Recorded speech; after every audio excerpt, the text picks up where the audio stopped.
بسم اللہ الرحمن الرحیم نحمدہ ونصلی ونسلم علی رسولہ الکریم اما بعد۔ سبق نمبر 9، اللہ پاک کا ارشاد ہے یمحق اللہ الربا ویربی الصدقات، اللہ تعالیٰ سود کو مٹاتا ہے اور صدقات کو بڑھاتا ہے۔ دیکھنے میں سود بڑھ رہا نظر آتا ہے، پیسے میں اضافہ، مال میں اضافہ نظر آ رہا ہوتا ہے، لیکن حقیقت اس کے خلاف ہے۔ صدقہ دیکھنے میں گھٹتا ہوا نظر آ رہا ہوتا ہے، لیکن حقیقت اس کے خلاف ہے۔ سود بڑھتا نظر آتا ہے، اللہ اس کی برکتوں کو ختم کر دیتا ہے۔ صدقہ انسان کو گھٹتا نظر آتا ہے، لیکن اللہ اس کی برکات کو ایسے بڑھاتا ہے کہ وہ کام جو عام مال سے نہیں ہو سکتے، صدقہ کرنے کے بعد اللہ تبارک و تعالیٰ ان تمام کے تمام اموال سے انسان کی ضرورت کو پورا کر دیتا ہے۔ سودی معاملات کرنے والے کے شخص کے بارے میں قرآن مجید میں کہا کہ یہ اللہ اور اس کے رسول کے ساتھ جنگ کے لیے تیار ہو جائے۔ کتنا بدترین جرم ہے ایک مسلمان ہو کر اللہ تبارک و تعالیٰ کی بندگی کا اقرار کرنے والا، محمد صلی اللہ تعالیٰ علیہ وسلم کا امتی ہونے کے باوجود بھی پھر بھی وہ سودی کاروبار کرے، سودی لین دین کرے، تو یہ بڑا بدترین جرم ہے۔ اور ایک روایت میں یوں ارشاد فرمایا کہ سود کے 70 سے زیادہ درجے ہیں، 70 درجے ہیں، جن میں سے ادنا درجہ یہ ہے کہ کوئی آدمی اپنی ماں کے ساتھ زنا کرے۔ سوچئے کس قدر سنگین جرم ہے۔ رسول پاک صلی اللہ علیہ وسلم کے مبارک ارشادات میں سے ارشاد پاک ہے الغنا غنى النفس، الغنا غنى النفس، الغنا غنى النفس۔ حقیقی مالداری دل کی مالداری ہے، حقیقی مالداری دل کی مالداری ہے۔ معنی یہ ہوا کہ اگر دل غنی اور بے نیاز ہے تو آدمی خوشحال رہتا ہے، اگر دل حرص اور طمع میں گرفتار ہے تو دولت کے ڈھیروں کے باوجود خوشحالی سے محروم اور محتاج اور پریشان نظر آتا ہے۔ اس لیے انسان کو ایثار، قربانی، ہمدردی سے اپنے دل میں مسلمان بھائی کے لیے گنجائش ہونی چاہیے، دل میں مسلمان کے لیے جگہ ہونی چاہیے۔ اس بات کا انسان خیال رکھے، اپنے دل کے اندر غنا پیدا کرے۔ رسول پاک صلی اللہ تعالیٰ علیہ وسلم لوگوں میں سب سے زیادہ غنی تھے، سب سے زیادہ غنی تھے۔ حالانکہ مالدار آپ علیہ السلام سب سے زیادہ نہیں تھے، مال اتنا نہیں تھا، لیکن دل کا غنا تھا۔ آپ علیہ السلام کے دل کے غنا کا یہ حال کہ آپ کے مال سے اور آپ کی نبوت سے، آپ کی رحمت سے مسلمان بھی فائدہ اٹھا رہے اور کافر بھی فائدہ اٹھا رہے تھے۔ آپ علیہ السلام کی سخاوت سب کے لیے تھی۔ حضرت صلی اللہ تعالیٰ علیہ وسلم نے مسنون دعاؤں میں سے ایک دعا یہ بتائی ہے، جب انسان کو دشمن کا خوف ہو اور صاحب سلطنت، صاحب جاہ، کوئی اقتدار والا، اس کے شر سے آدمی کو ڈر لگتا ہو تو ان کلمات کو کثرت سے پڑھے۔ اللہم انا نجعلک فی نحورہم ونعوذ بک من شرورہم، اللہم انا نجعلک فی نحورہم ونعوذ بک من شرورہم۔ اے اللہ، ہم تجھے ان دشمن اور صاحب سلطنت کے مقابلے میں لاتے ہیں اور تیری پناہ طلب کرتے ہیں ان کے شر سے۔ جب اللہ کو آپ نے کسی کے مقابلے میں لا کر کھڑا کر دیا تو اللہ تبارک و تعالیٰ اس کے لیے آپ کی جانب سے کافی ہوگا اور اللہ پاک آپ کو ان کے شر سے محفوظ کرے گا۔ جس آدمی کو کسی سے بھی خطرہ ہو کہ یہ مجھے کہیں نقصان پہنچائے گا، کہیں ایسا نہ ہو میرے خلاف کوئی اقدام کر دے، میری جان کا، میرے مال کا نقصان کر دے، یا کسی کے سے یہ خطرہ ہو کہ یہ کہ میرے اوپر سحر اور جادو، اس قسم کی چیزیں نہ کرتا ہو، تو جہاں پر بھی اس قسم کے خطرات آدمی کو محسوس ہوں تو ان کلمات کو پڑھنے کا اہتمام کیا کرے۔ ہر نماز کے بعد 7 مرتبہ اللہم انا نجعلک فی نحورہم ونعوذ بک من شرورہم، اس دعا کا اہتمام کریں۔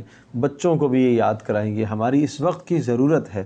دعاؤں کے اندر بڑی طاقت ہے اور دعا مسلمانوں کے لیے ہتھیار کا درجہ رکھتے ہیں، ہتھیار کی حیثیت رکھتے ہیں۔ مسائل نماز۔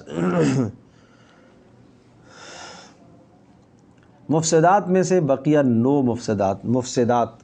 مفسد ان چیزوں کو کہا جاتا ہے جن سے کوئی چیز فاسد اور خراب ہو جاتی ہے۔ مفسدات نماز کا مطلب یہ ہے کہ نماز کو توڑ دینے والی چیزیں جن سے نماز انسان کی ٹوٹ جاتی ہے۔ نمبر 10، قصداً کھانا پینا ہو یا بھولے سے ہو، اس سے نماز ٹوٹ جاتی ہے۔ اور 2 صفوں کی مقدار برابر چلنے سے بھی نماز ٹوٹ جاتی ہے۔ نمبر 12 قبلے کی طرف سے بلا عذر سینہ پھیر لینے سے نماز ٹوٹ جاتی ہے۔ اگر چہرہ پھر گیا تو نماز مکروہ ہے، اور سینہ پھر گیا تو نماز ہی ٹوٹ جاتی ہے۔ ناپاک جگہ پر سجدہ کر لیا، نماز ٹوٹ جاتی ہے۔ نمبر 14 سطر کھل جانے کی حالت میں ایک رکن کی مقدار ٹھہرنا، اس سے نماز ٹوٹ جاتی ہے۔ سطر کھل گیا، عورت کا سطر بھی بتا چکا ہوں اور مرد کا سطر علیحدہ وہ بھی بتا چکا ہوں۔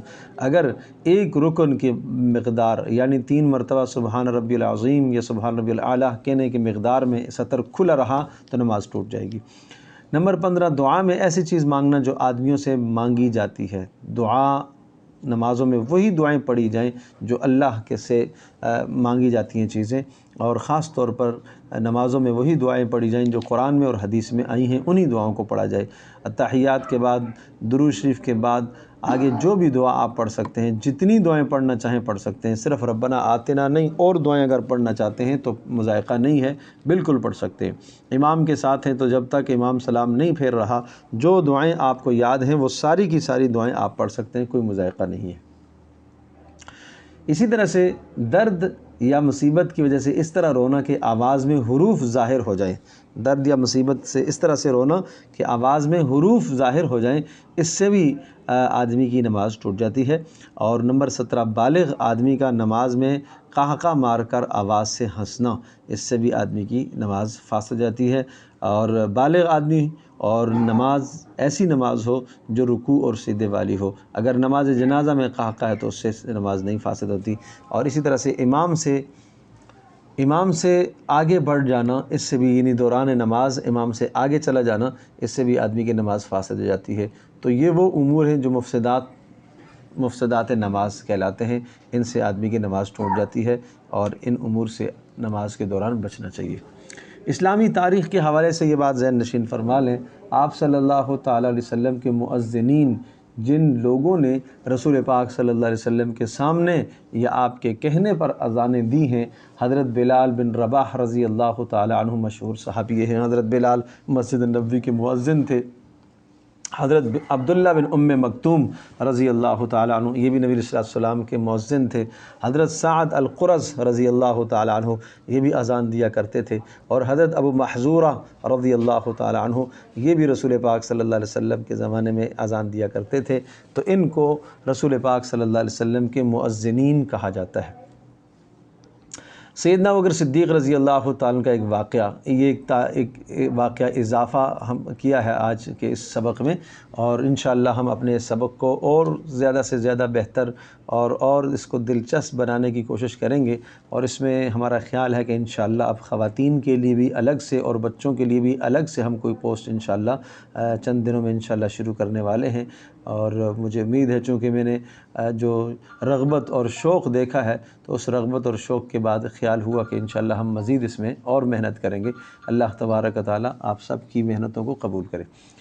سیدنا ابوبکر صدیق رضی اللہ تعالیٰ عنہ رسول پاک صلی اللہ علیہ وسلم کے ساتھ مدینہ طیبہ میں جب ہجرت کے سفر پر نکلے تو لوگ تلاش کرنے کے لیے آئے اور تعاقب کیا انہوں نے۔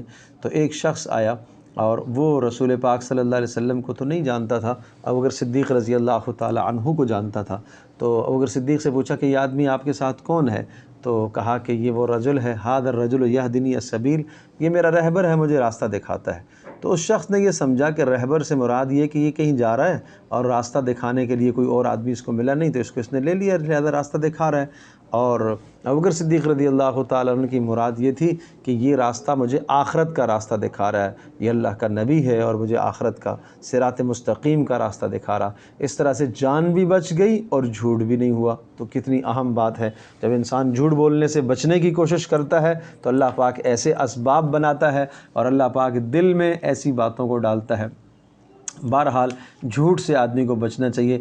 ہاں کہیں اجازت ہے، اگر کسی کی جان کا خطرہ ہو تو کوئی ایسا کلمہ کہہ دے جس سے آدمی کی جان بچ جائے۔ ابوبکر صدیق رضی اللہ تعالیٰ نے تب بھی جھوٹ نہیں بولا، ایسا لفظ کہا کہ جس سے ان کی جان بھی بچ گئی اور جھوٹ بھی نہیں ہوا۔ یا اسی طرح سے دو آدمیوں کے درمیان میں صلح کرانے کے لیے اگر آدمی جھوٹ کا کلمہ کہتا ہے تو اس کی بھی اجازت ہے۔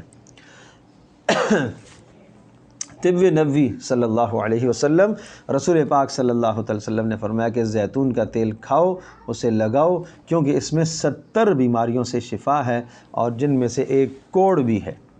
تو زیتون کے تیل کو استعمال کیا جائے، کھانے میں اسے ڈالا جائے اور اسی طرح سے کھایا بھی جائے، اور صبح و شام اس کو اپنے معمولات میں شامل کریں۔ حضرت صلی اللہ علیہ وسلم اس کے ذریعے سے مالش بھی فرمایا کرتے تھے، سالن میں بھی ڈالا کرتے تھے، اسے کھایا بھی کرتے تھے، سر میں بھی تیل لگاتے تھے زیتون کا۔ 70 بیماریوں کی شفا ہے جن میں ایک کوڑ بھی ہے۔ تو کوڑ وہ بیماری ہے کہ جو مرض متعدی ہوتی ہے، دوسرے کو لگتی ہے، وہ بیماری۔ تو اسی طرح سے آج کل جو کرونا وائرس چلا ہوا ہے، تو اس سے بچنے کے لیے بھی اس تیل کو استعمال کیا جائے، زیتون کے تیل کو استعمال کیا جائے۔ اور اس میں اطباء نے شفا لکھی ہے، اس قسم کی ہر موذی امراض سے شفا ہے۔ ایسی امراض جو دوسرے کی طرف متعدی ہوتی ہیں، ان امراض سے جو ہے وہ شفا ہے۔ تو اللہ پاک جو ہے ہم سب کو عافیت عطا فرمائے، اللہ پاک اس محنت کو اپنی بارگاہ میں قبول فرمائے۔